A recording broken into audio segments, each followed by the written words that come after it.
in that earlier case, no, they were judicially declared owners. Okay, so the petitioners were declared judicially as owners, no, declared by the court in that case, in that other case, as owners of the said lots, no. So mo na pasabot sa judicially declared owners. Sa korte, sa decision sa korte, sa lain nga kaso, gideklara sila nga tag-iya, no, judicially declared owners of said lots.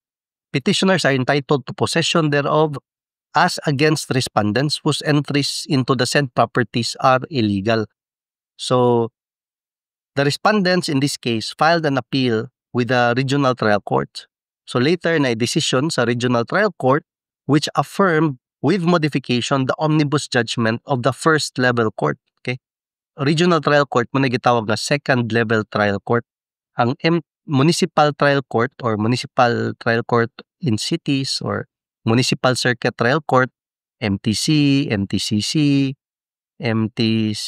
municipal trial court in cities, MTCC, municipal circuit trial court, MCTC, muna siya gitawag ng mga first level court. So, gi-affirm sa second level court ang decision sa first level court, no? So, gikan sa first level na decision, gi-appealar sa second level, gi-affirm, no? Ni agree ang second level court. So, unsa may naa sa decision sa second level court? Ang decision sa first level court gi-affirm pero na giusab gamay mo na gitawag na affirmed with modification as to the judgment against certain defendants, si Rinaldo o si Adriano, who did not file an appeal therefrom, no, kaya mas ni appealar. So respondents, they filed with the Court of Appeals a petition for review under Rule 42 of the Rules of Court. So remedy na siya nimo kung mapildi ka, pwede nimo ipasaka from the Regional Trial Court to the Court of Appeals under Rule 42. Di-question diri ang decision sa Regional Trial Court. So unsa may decision sa Court of Appeals? So the petition is granted. Ang decision sa Regional Trial Court is set aside. So gibaliktad ang decision sa Regional Trial Court. Niya gabuhat siya og bag-o nga decision, no? It rendered a new decision setting aside the judgment of the first level court in the civil cases, no, consolidated civil cases for action publicana or recovery of possession, and dismissing the consolidated cases for lack of merit. So ordered. So nabaliktad ang desisyon, no, na nabali. Daog sila sa ubos, pildi sila sa Court of Appeals. So ang Court of Appeals ni ruling nga ang RTC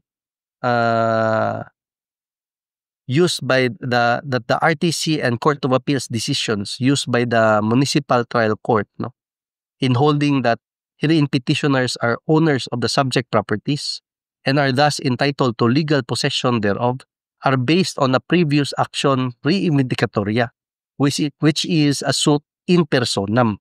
Okay? So, dahil man ang suit in rem, suit in personam daw. So, ato ra na i-discuss later on. Okay? So, the Court of Appeals held that being an action in personam, the judgment in the said case binds only the parties properly impleaded therein. Okay? So, unsa implication ani? A suit, an action in personam, kung ang kaso between ra ni Pedro ug ni Juan, napildi baron dito si Pedro sa lain nga kaso. Sa laing kaso nga between ni si Pedro ug si Juan, napildi si Pedro ato nga kaso. Kung nailang kaso si Juan ug si Robert, di pod pasabot nga pildi na si Robert, no? Kay katong kaso nga una, kang Pedro ug Juan man to, may labot si Robert dito. Gets ra, no? So kumbaga, kung kamo ray gaaway, inyo hara na way labot ang laing tawo, no? An action in personam. The judgment in the said case binds only the parties properly impleaded therein. Katong way labot, di ito mo affect niya ang decision adtong kasuha. Okay? So mo na siya action in personam. Since the respondents were not parties to the said action, the Court of Appeals concluded that they could not be bound by the judgments declaring petitioners as owners of the disputed properties. Nindot na ha? So let's see unsay resulta ani sa kaso. I will see you sa next episode.